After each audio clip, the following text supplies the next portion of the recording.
그래서 지난 시간에 니고데모와 예수님과의 대화 속에서 사람이 무엇으로서 영생을 얻고 사람이 어떻게 하나님 나라에 들어갈 수 있는가에 대해서 예수님 말씀하시면서 첫 번째는 거듭남의 비밀에 대해서 말씀하시고 하나님의 그 주권적인 권능과 능력으로 거듭남을 통해서 천국 갈 수 있다는 것을 말씀하시면서 또 예수님 뭐라고 말씀하세요? 오직 믿음을 통해서. 그래서 믿음으로 예수 그리스도를 믿는 믿음으로 인해서 누구든지 whosoever 누구든지 나를 믿는 자는 누구든지 그를 믿는 자는 멸망치 않고 영생을 얻으리라 우리 주님이 분명하게 못을 박아 주셨습니다. 그래서 이 믿음으로 말미암아 예수 그리스도를 믿음으로 말미암아 이 구원받는 원리는요. 우리가요. 이걸 마음속에 이 예수 그리스도를 믿는 믿음으로 말미암아 구원에 이르는 이 방법은 이 원리는 뭐냐면 창세 전부터 정하신 하나님의 뜻이었어요. 창세 전부터 아버지께서 이 방법으로 구원하기로 작정하셨어요. 다른 방법이 없어요.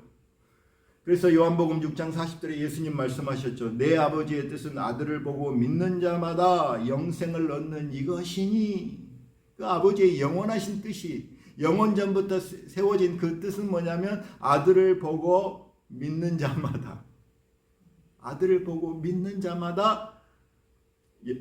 영생을 얻는 이것이니 그러니까 예수님이 오시기 전에 구약의 모든 백성들은 오실 예수 그리스도를 바라보고 믿음으로 말미암아 구원을 얻은 거예요. 예수가 오신 이후에 저와 여러분들은 오신 예수 그리스도를 바라보고 예수를 믿음으로 말미암아 우리가 영생을 얻은 줄 믿습니다. 그래서 요한복음 6장 47절에 예수님이 아주 못을 박죠. 진실로 진실로 너희에게 이르노니 믿는 자는 영생을 가졌나니 믿는 자는 영생을 가졌다고 주님 말씀하시죠. 우리 주님이 영원한 아버지의 뜻이다. 믿음으로 아들을 믿는 믿음으로 구원을 받는 것이 영원 전부터 세워진 아버지의 뜻이다. 그리고 성경 전체가 두 번째로 증거한다.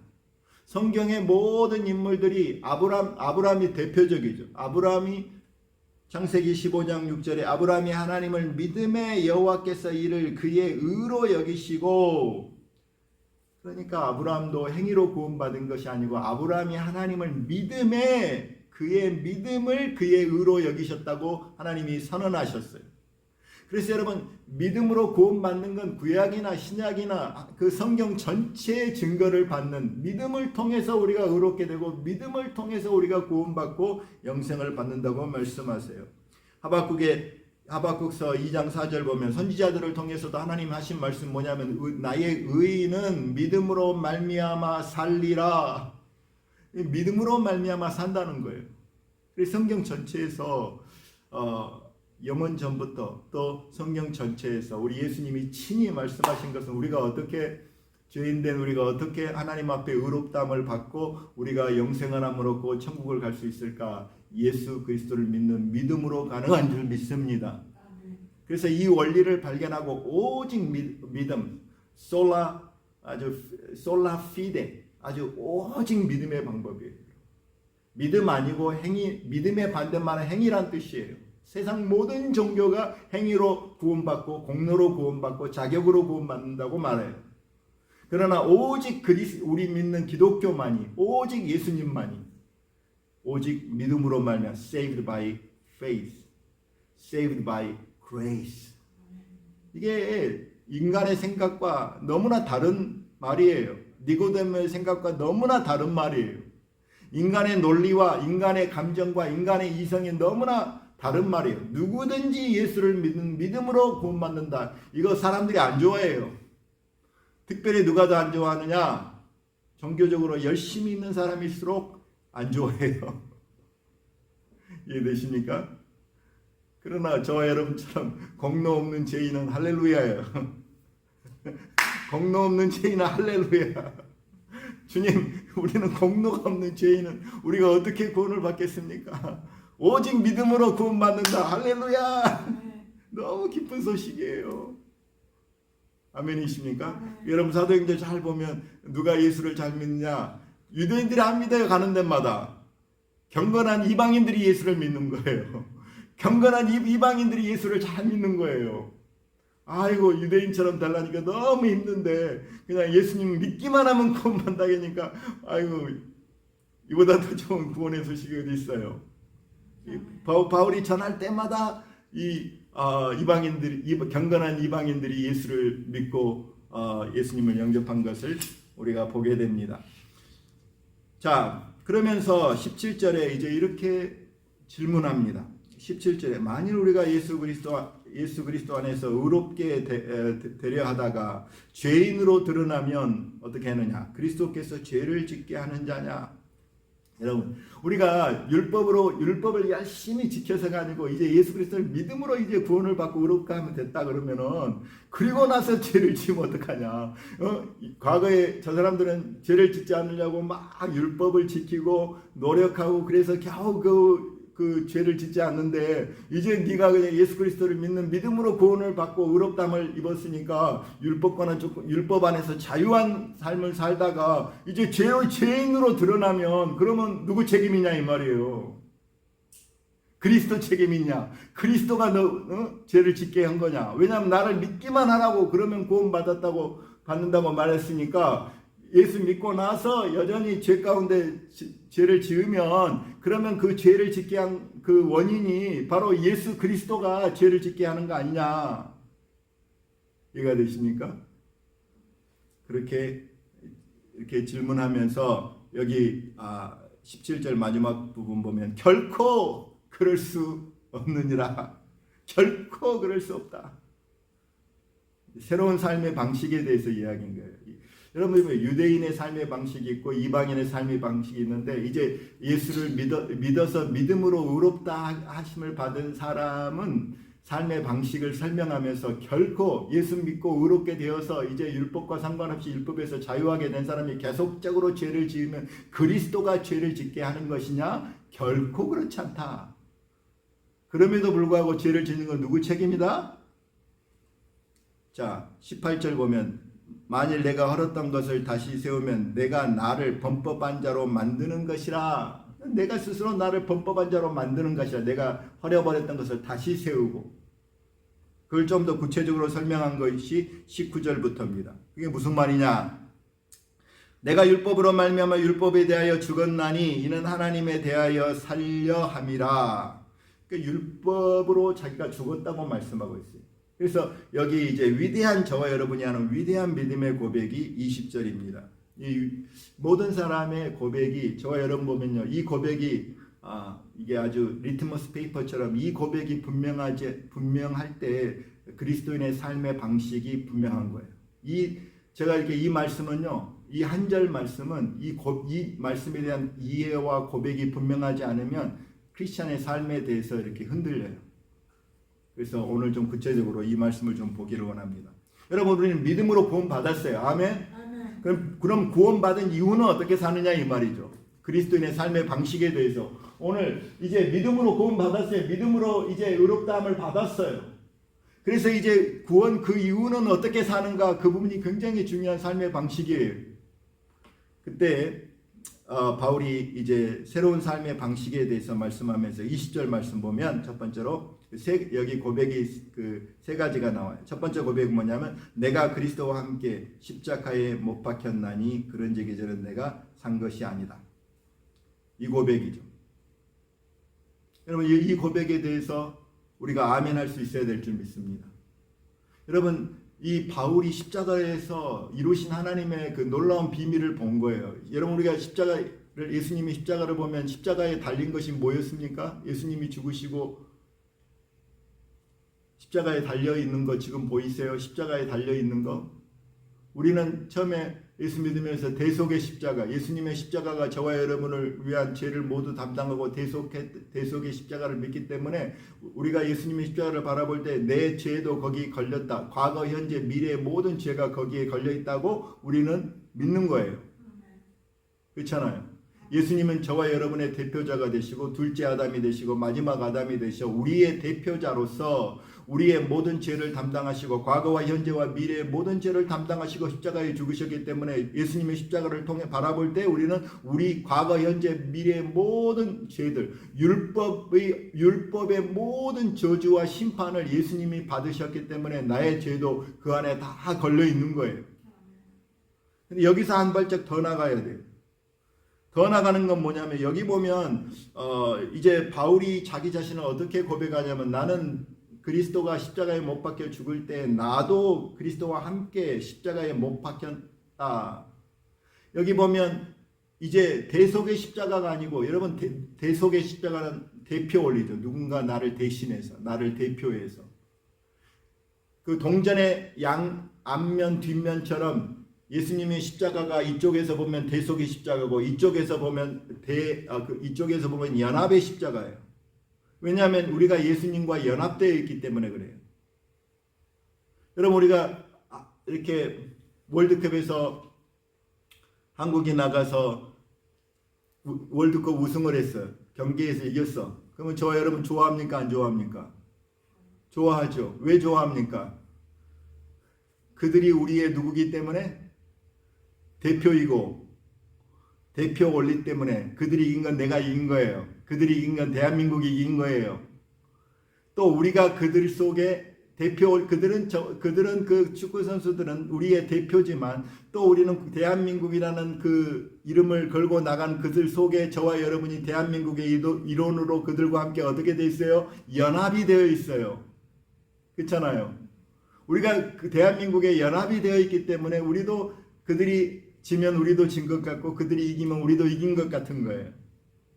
마찬가지로 이 바울이 예수님 십자가를 바라볼 때 뭐라고 말씀하시면 그리스도가 하나님의 그 십자가에서 행하신 그 놀라운 일이 뭐냐면 우리를 위한 대속뿐만 아니라 대속의 십자가를 알 때 우리는 정죄함이 없다는 거 알아요. 그리스도 예수 안에서는 이제 결코 정죄함이 없다. 지옥 심판 받을 일이 없어요. 왜냐하면 예수님이 우리의 죄를 다 담당했기 때문에. 그런데도 어떤 문제가 생기냐면 죄에 대한 심판은 없지만 죄에 대한 파워를 어떻게 우리가 승리하고 이길 것인가에 대해서는 연합의 십자가로 바울이 설명을 하고 있는 거예요. 다른 말로 말하면 어떤 아들이 있는데 어떤 정치가의 아들이 있는데 아들이 막 온갖 문제를 일으켜요. 막 마약에 술에 교통사고에 막 아들이 그 문제를 계속 일으켜요. 그러니까 아버지가 그 이름 있는 아버지가 정치가가 이 아들의 그 뒤처리를 다 이제 감당을 해줘요. 문제를 다 해결해주고 아무튼 해결을 해줘요. 그렇죠? 해결은 해줬어. 근데 이제 그 아들이 범한 모든 죄 문제에 대해서는 해결을 해주지만 해결해 줄 수가 없는 게 뭐냐면 아버지라도 이 아들의 문제를 해결할 수 없는 문제가 뭐냐면 아들의 마음을 바꿀 수가 없어요. 아들이 정말 개망나니처럼 그렇게 행동을 하는데 그 행동에 대해서는 책임을 다 져서 변상도 하고 보상도 하고 막 해줄 수 있지만 그 아들의 마음을 새롭게 할 능력이 없는 거예요. 이해가 되십니까? 그러니까 예수님이 저와 여러분을 위해서 십자가에서 죽으시고 우리의 죄 문제를 해결하셨어요. 그러면 우리 안에 여전히 우리가 죄 가운데 살고 죄를 먹고 마시고 죄된 생명으로 계속적으로 살아가면 이건 진짜 해결이 아니에요. 어떤 애는 볼 때는요. 근데 오늘 십자가를 통해서 바울이 고백하는 이 내용은 하나님이 십자가를 통해서 이루신 건 뭐냐면 이 말씀이죠. 예수님의 십자가를 통해서 우리가 예수를 믿을 때 로마서 6장 4절 보면 그러므로 우리가 그의 죽으심과 합하여 세례를 받음으로 그와 함께 장사되었나니 이는 아버지의 영광으로 말미암아 그리스도를 죽은 자 가운데 살리신 같이 우리도 또한 새 생명 가운데 행하게 하려 함이라. 그러니까 예수님의 십자가는 대속의 십자가일 뿐만 아니라 연합의 십자가가 돼가지고 우리가 예수님을 바라볼 때 예수님 십자가에서 내 옛사람도 십자가에 지금 달려있구나. 나의 옛사람, my old self. 예수 믿기 이전에 나의 모습, 나의 죄된 생명, 죄된 삶, 죄된 자아가 예수님의 십자가에 같이 십자가에 못 박혀 죽었다고 선언하는 거예요. 나의 옛사람이 십자가에 못 박혀 죽었다. 이것이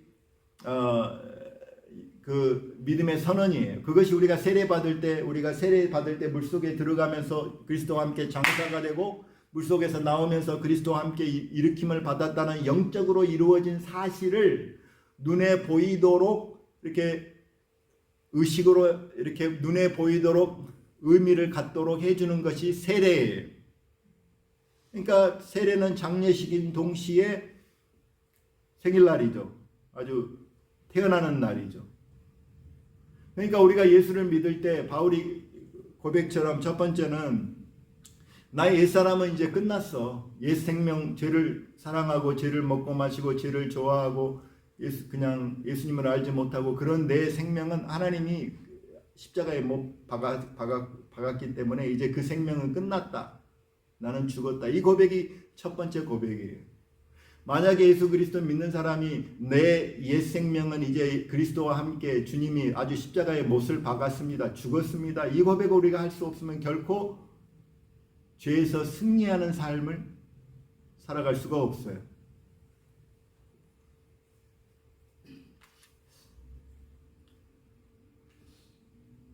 그래서 저와 여러분은 예수님이 십자가 앞에 나아가서 주님을 믿을 때 성령께서 역사해서 주님과 연합해서 주님이 나에게 이루신 일이 뭐냐면 내 영을 살아나게 하셔서 중생하게 하셔서 또 내 안에 성령님이 찾아와 주셔서 뭘 바꿔주셨냐면 우리 안에 새로운 생명을 심어주신 거죠.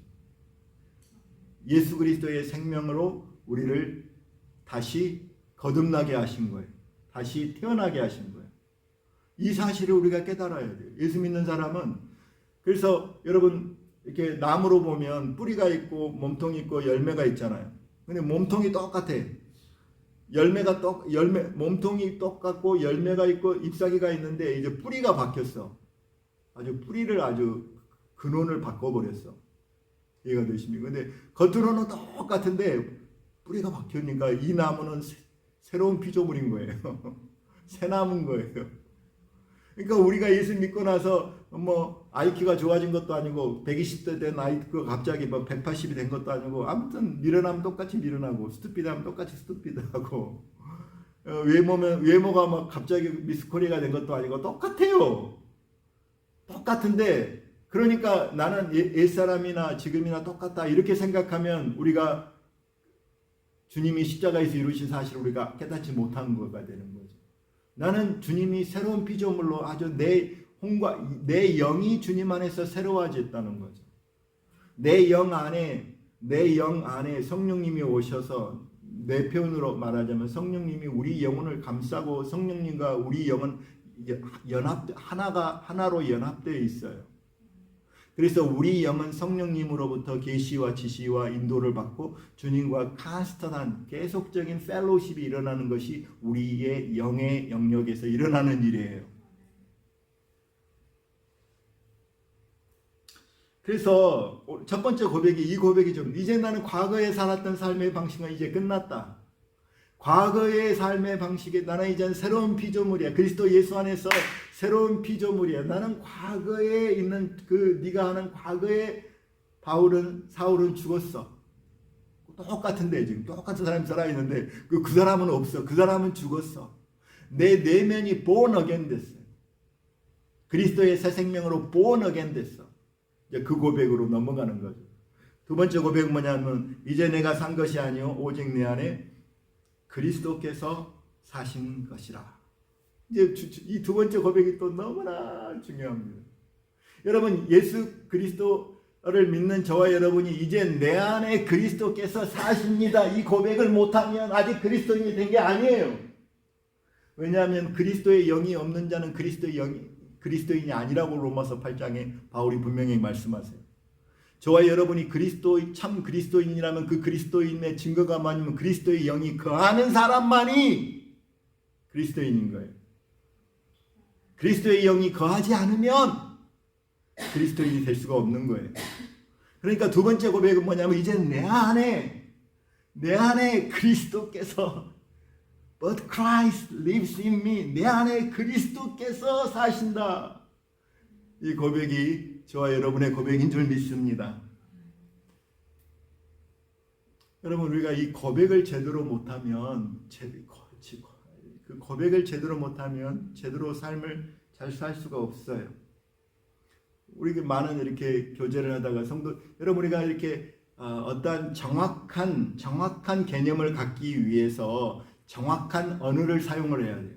정확한 언어를 사용 못하면 정확한 개념을 가질 수가 없어요. 다른 말로 말해볼까요?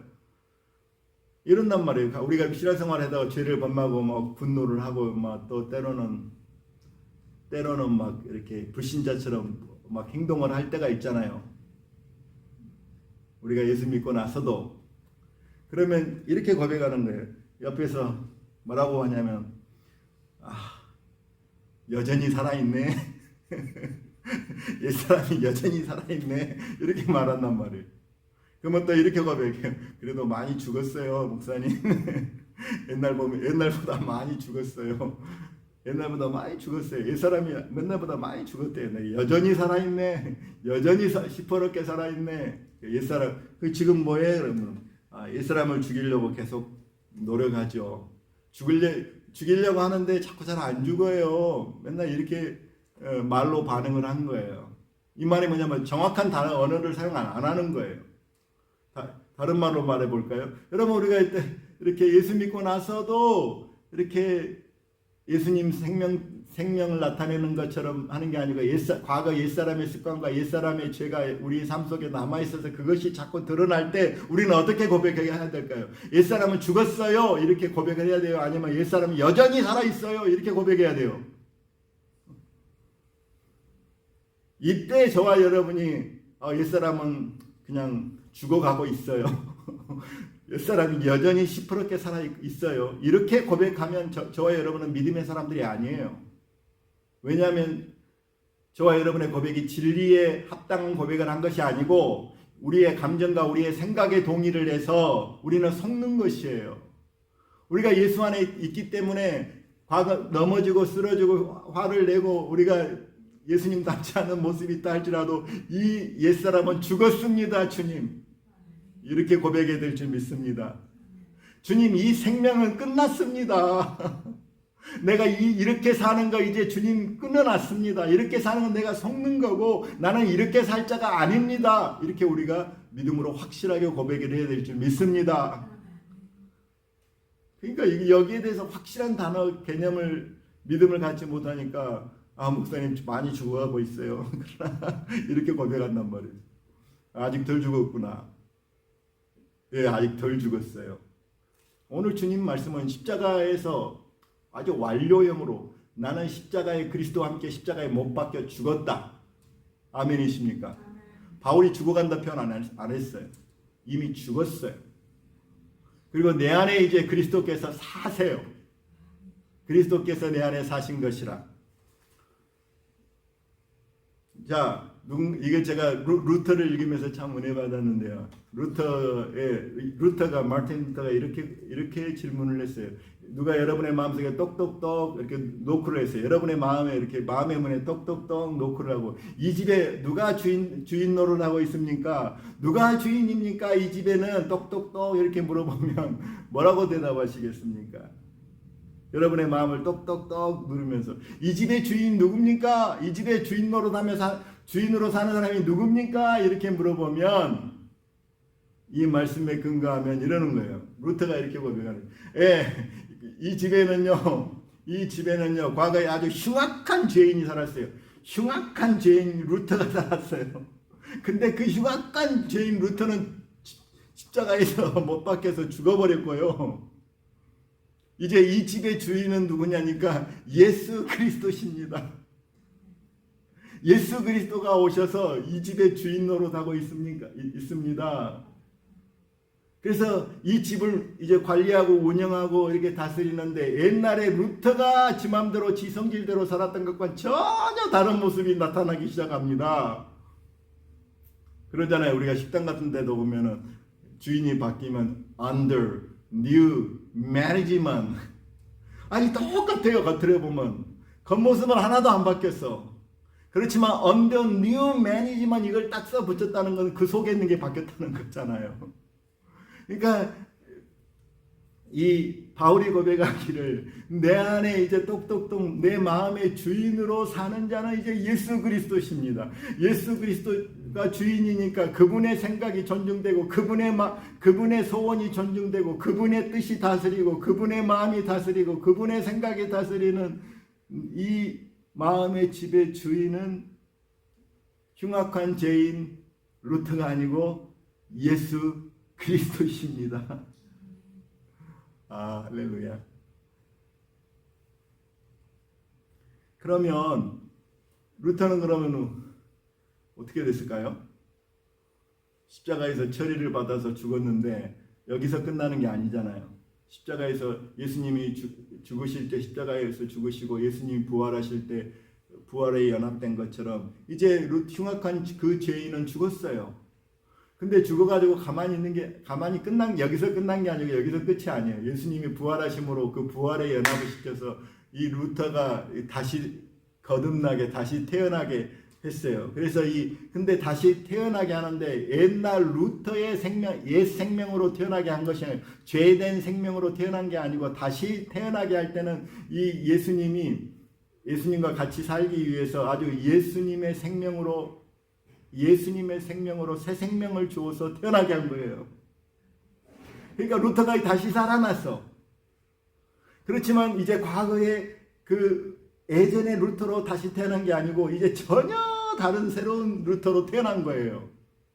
그래서 이 루터는 이제 전혀 다른 그 루터가 태어났는데 이제 예수님이 마음의 주인 삼고 이제 루터가 예수님이 나를 위해 이렇게 죽으시고 또 나를 위해서 이렇게 나를 새 생명을 주시고 살려주셨기 때문에 이제 나는 이제 내가 주인 된 걸 원치 않고 내 마음대로 사는 걸 원치 않고 나는 예수님을 주로 예수님을 나의 구주로 예수님을 나의 왕으로 예수님을 나의 주님으로 모시고 나는 이제 주님을 위해 살겠습니다. 주님과 같이 살겠습니다. 그것이 예수님의 마음이 예수님과 함께하는 저와 여러분의 마음이 된 것입니다. 똑똑똑 두드리면서 여러분의 마음속에 누가 주인입니까? 그렇게 물어보면 예수 그리스도께서 나의 주님이십니다. 나는 그분을 주인으로 모시고 나의 구세주로 모시고 나는 살고 있습니다. 그분과 연합해서 살고 있습니다. 이것이 저와 여러분의 고백인 줄 믿습니다. 그러면서 그리스도께서 사는데 이제 오늘 세 번째 뭐라고 말하나 이제 내가 육체 가운데 사는 것은 the life I now live in the body. 이제 내가 사는 삶은 전혀 새로운 삶이라는 거죠.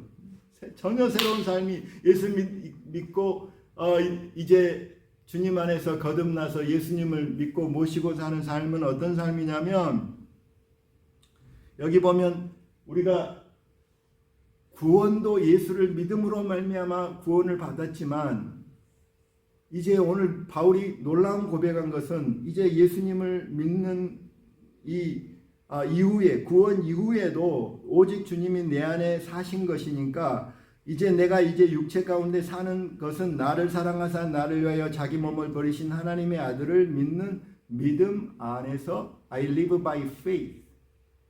이제 나는 내 삶의 방식은 나는 이제 믿음으로 삽니다. 믿음으로 내가 살고 있습니다. 믿음으로. 여러분 이 믿음으로 산다는 말은 예수 믿지 않는 자나 믿는 자나 다 믿음으로 살아요. 불신자는 믿음으로 안 산 줄 압니까 여러분? 다 믿는 구석이 다 있어요. 그렇잖아요. 여기서 말한 믿음으로 산다는 것은 믿음의 대상이 확실히 바뀌어졌다 이 말이죠. 믿음의 대상이 완전히 바뀌어져 버렸어요. 과거하고 지금하고. 그래서 믿음의 대상이 뭐냐니까 하나님의 아들이 돼요. 하나님의 아들을 믿고 산대요. 하나님의 아들 예수 그리스도. 여기 보면 하나님의 아들 예수 그리스도를 믿는 믿음 안에서 사는 것이래요. 하나님의 아들을 나를 사랑하사 나를 위하여 자기 몸을 버리신 하나님의 아들을 믿는 믿음으로 내가 사는데 그 믿음의 내용이 뭐냐니까 하나님의 아들이 나를 사랑하셔서 나를 위해서 십자가에 죽으셨어요. He died for me. 이 믿음으로 살고 이제 그분이 죽어서 끝난 게 아니고 He lives inside of me. 그가 내 안에서 사셔요. 이제 영으로. 여러분 예수님이 나를 사랑하사 나를 위하여 자기 몸을 버리시고 십자가에서 그 동일하신 그분이 이제 내 안에서 He lives in me. 내 안에서 사신 믿음으로 산다는 거예요. 이게 크리스천 라이프라는 거죠. 그러면 여러분 이 믿음에 대해서 생각할 때 우리가 이 믿음을 절대 놓치지 않아요. 바울이 고백할 때 보세요. 예수님이 죽으시고 그분이 승천하시고 하늘 보좌에 계신 그분만 믿는 게 아니고 여기서의 믿음은 나를 사랑하사 나를 위하여 자기 몸을 버리신 그분이 이제 내 안에 He lives in me. 내 안에 주님이 나를 위해서 죽으신 그분이 이제 내 안에 사시는 것을 믿는 믿음으로 산다는 거예요. 그러면 이 믿음 안에서 믿음으로 사는 그 모습의 그 첫 번째 단추, 첫 번째 스텝, 첫 번째 그 믿음으로 사는 첫 번째 모습은 어떤 모습일까요? 여러분 저와 여러분이 오늘 바울이 고백했던 것처럼 나를 사랑하사 나를 위해 자기 몸을 버리신 하나님의 아들 그분이 이제 내 안에 사신다는 걸 진짜 믿는다면 첫 번째 의식이 있어요. 그걸 믿는 그 이렇게 믿음의 반응이 첫 번째가 뭐겠냐고요. 첫 번째 그건 뭐냐면요. 여러분 마태복음 3장 16절 보면 예수님께서 세례를 받으시고 곧 물에서 올라오실 때 하늘이 열리고 하나님의 성령이 비둘기같이 내려 자기 위에 임하심을 보시더니 그랬어요. 여러분 보세요. 성령님이 예수님에게 임하셨어요. 비둘기처럼 임하셨어요. 이게 성령님이 임했어요. 그렇죠? 따르게 임하셨어요. 그렇죠? 성령이 임했어요. 그러면 성령이 내 안에 임해 비둘기처럼 임했는데 이걸 내가 믿는다면 첫 번째 의식, 첫 번째 그 믿음으로 산다는 첫 번째 뭐냐면 여러분 보세요. 성령님 이게 내가 이 비둘기가 여기 임해서 이 비둘기가 날아가면 안 되니까 이렇게 비둘기를 잘 보호를 해야 되잖아요. 그러니까 나는 첫 번째는 뭐냐면 이 비둘기가 날아가지 않도록 한 걸음 한 걸음 뭘 행동할 때나 말할 때나 내가 막 소리를 질 수 있겠어요? 막 소리를 깍깍 지르면 날아가 버리잖아요. 그리고 막 한 걸음 한 걸음 이걸 내가 이 비둘기가 내 안에 있다는 걸 의식하는 거죠. awareness. 그래서 여러분 첫 번째 내가 이 믿음의 삶을 내가 주님이 내 안에 나를 위해 죽으시고 그분이 내 안에 사신다는 이 바울이 고백한 첫 번째 그 믿음의 삶의 모습은 어떤 거냐면요. 주님이 내 안에 계신다는 걸 의식하는 거예요. 의식하는 데서 진정한 영적 삶이 시작이 되는 줄 믿습니다. 고린도전서 3장 16절에도 바울이 이렇게 말하잖아요. 너희는 하나님의 성전인 것과 하나님의 성령이 너희 안에 계시는 것을 알지 못하느냐. 시기하고 질투하고 막 그런 삶을 살아가고 거룩한 삶을 살아가는 자들에게 야 그거 다 틀렸어 이렇게 살면 안 돼 이렇게 말하는 게 아니라 첫 번째 뭐냐면 야 너희가 하나님의 성전이고 하나님의 성령이 너희 안에 거하시는 것을 의식하지 못하느냐 그 말이에요. 누구든지 하나님의 성전을 더럽히면 하나님이 그 사람을 멸하시리라. 하나님의 성전은 거룩하니 너희도 그러하니라. 그래 우리가 믿음의 삶을 맨날 믿음 하지만 믿음의 삶이 뭔지도 잘 몰라요. 도대체 여러분 일주일에 한 번씩 오는 것이 그 믿음의 삶의 그 전부인 줄 아십니까? 일주일에 한 번씩 교회 오는 것이 믿음의 삶을 나타내는 것일 수 없어요. 아주 그건 부분이에요. 여러분들이 헌금을 하고 이런 것들이 무슨 믿음의 삶의 하나의 작은 증거였지만 그것 자체가 다 증거가 아니에요. 정말 주님이 나를 위해 죽으시고 그분이 내 안에 사신 것을 믿는다면 첫 번째 뭐냐면 믿음의 삶의 모습은 주님을 의식하는 삶을 살아가게 된다는 거죠. 빌립보서 2장 12절 13절에도 나의 사랑하는 자들아 너희가 나 있을 때뿐만 아니라 더욱 지금 나 없을 때에도 항상 복종하여 두렵고 떨림으로 너희 구원을 이루라. 자, 바울이 빌립보 교인에게 이런 거예요. 바울이 빌립보를 이렇게 복음을 전하고 목사님으로 거기 계실 때는 사람들이 잘 순종했어요. 바울이 있으니까.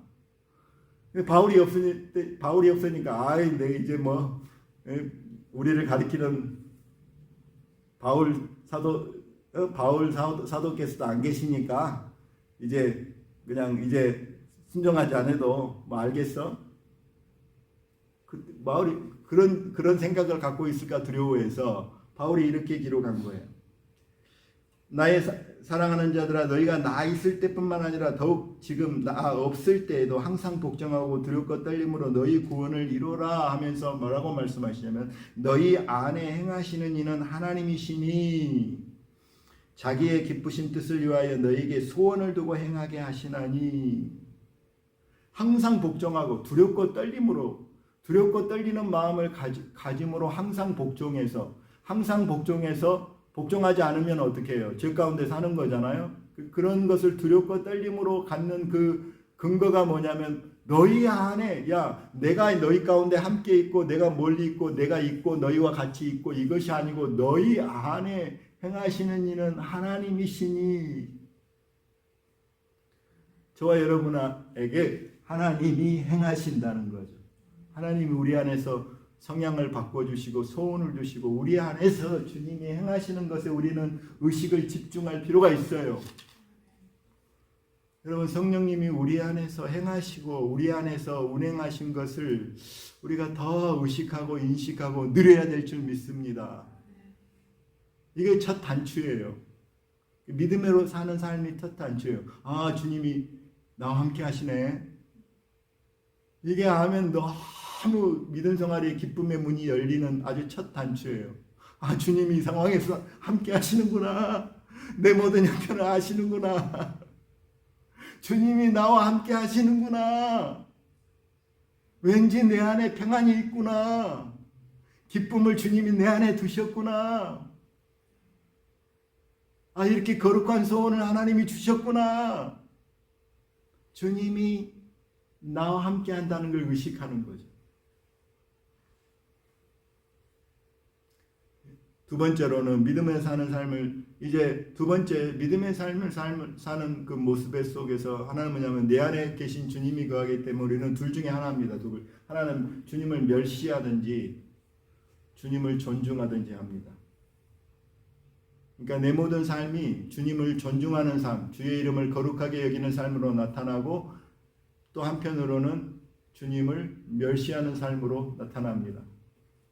이제 제가 떠날 때가 가까우니까 저와 여러분에게 자유롭게 말할 수 있어요. 여러분들이 예배 시간이나 누구를 만날 때 맨날 늦어.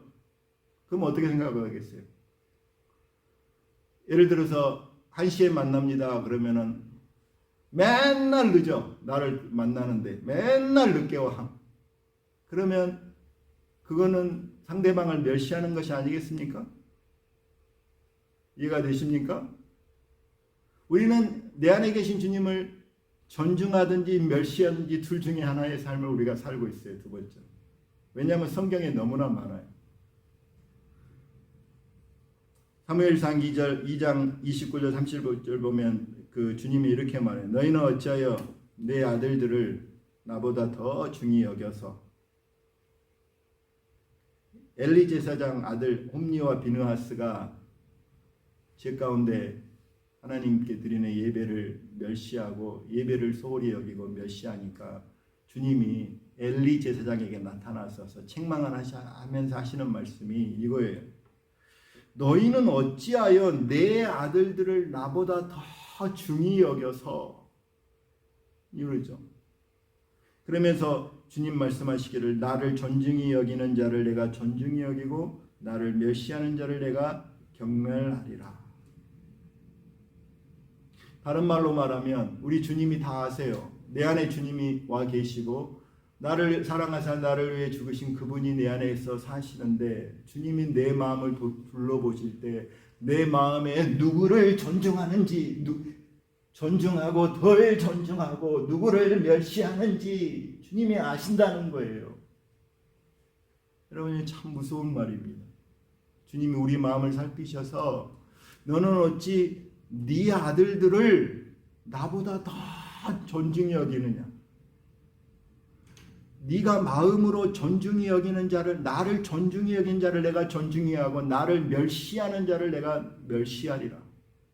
주님의 말씀이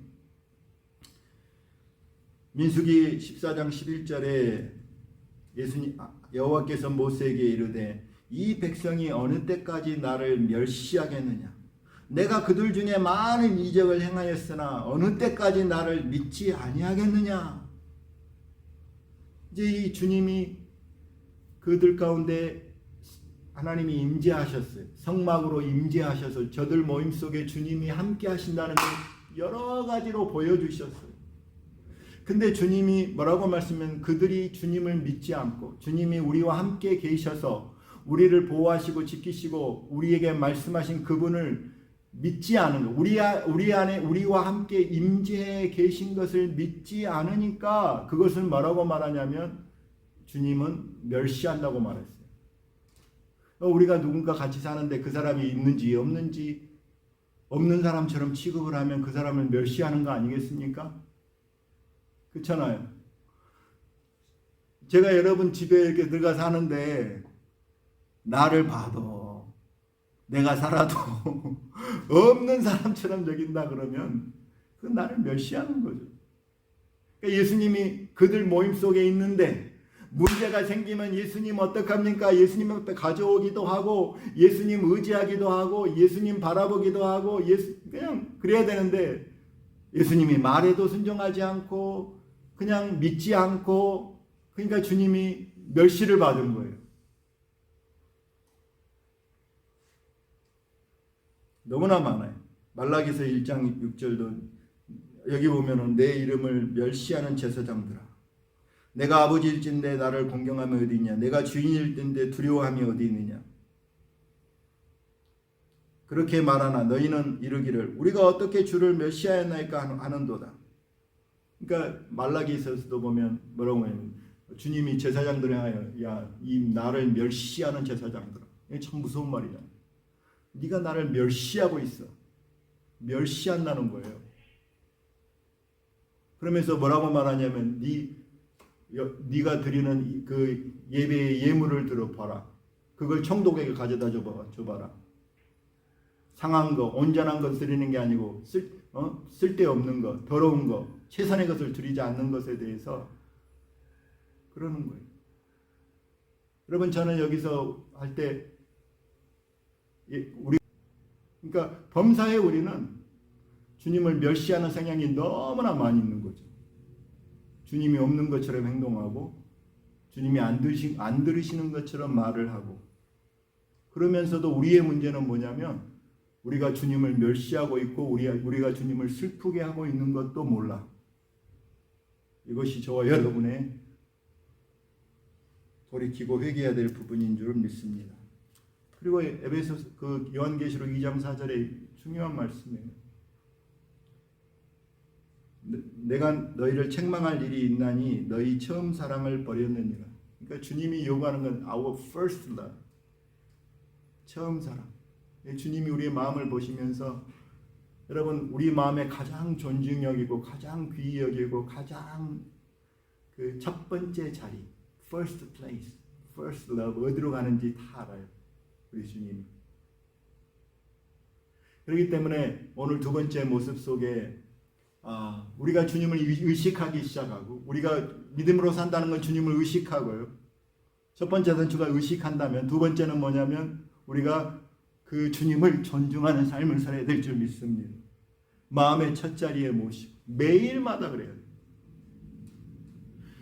예수님은 죄성이 없으시니까 예수님은 우리와 같이 육체를 가지셨지만 죄성이 없으시니까 그냥 주님과 연합과 동행이 자동적으로 이루어져 버려요. 우리는 눈만 뜨면 우리의 그 죄성이 여전히 남아 있어서 여전히 내가 주인 돼서 행하고 주님을 존중하지 않는 주님을 enthroning Jesus 주님을 내 마음의 중심에 모시고 우리 자신의 모든 육체를 쳐서 복종시켜서 surrendering 하는 그것이 저와 여러분에게는 매일매일 필요한 줄 믿습니다. 그래서 예수님을 두 종류의 사람이 있다고 그래요. 예수님을 종 부리듯이 기도를 해도 봉사를 해도 예수님을 종 부리듯이 부리는 사람이 있고, 부리는 그리스도인이 있고, 예수님을 주인으로 모시고 섬기는 사람이 있고.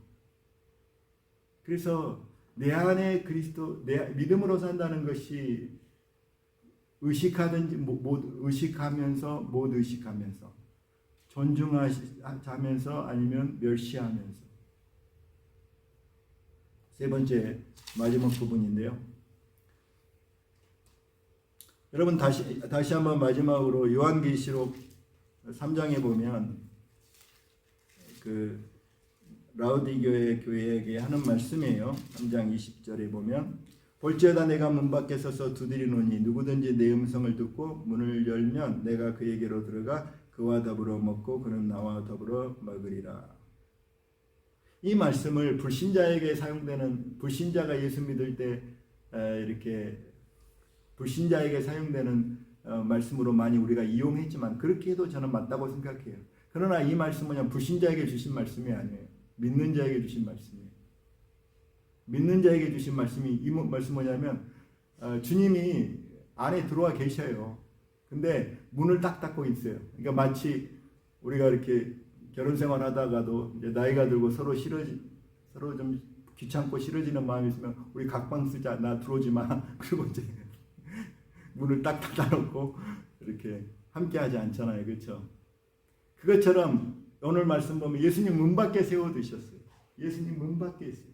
예수님은 기다리는 거예요. 그리고 문을 두드리는 기다려요.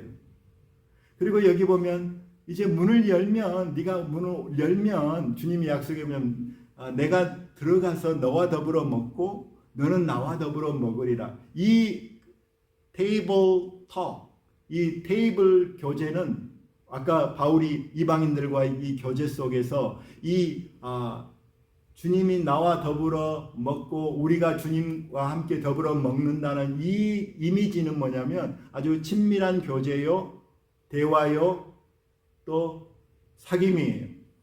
사귐이 있다는 말씀을 이렇게 이 친밀한 그림으로, 먹는 그림으로, 식탁 교제의 모습으로 주님이 표현하셨어요.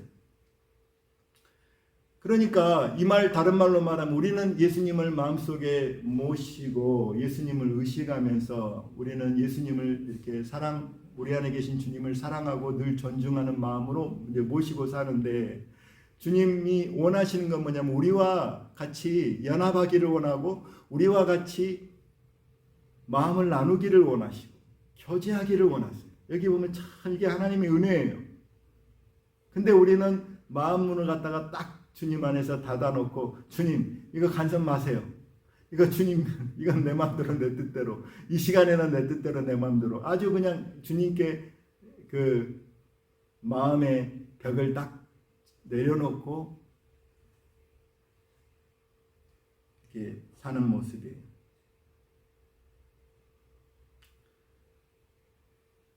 근데 이 말씀을 역으로 생각해 보면, 그러면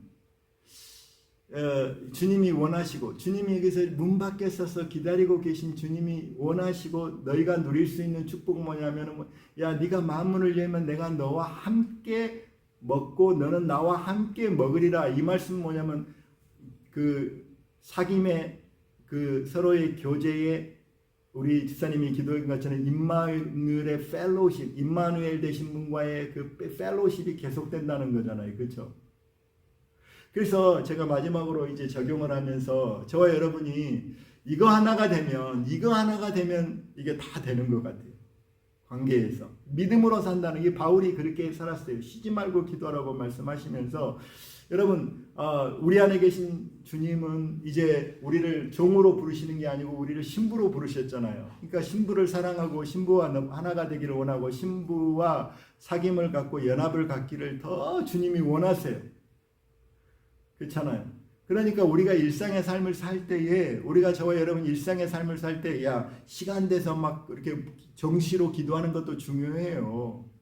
그렇지만 이제 네가 마음문을 열면 네가 내가 들어가서 내가 너와 더불어 먹고 너는 나와 더불어 먹으리라. 이 말씀 속에 뭐냐면 마치 신랑 신부가 마치 연인들이 서로 간에 마음을 오픈해서 아주 계속적으로 끊임없이 그 사랑의 그 속삭임을 The whispering of love.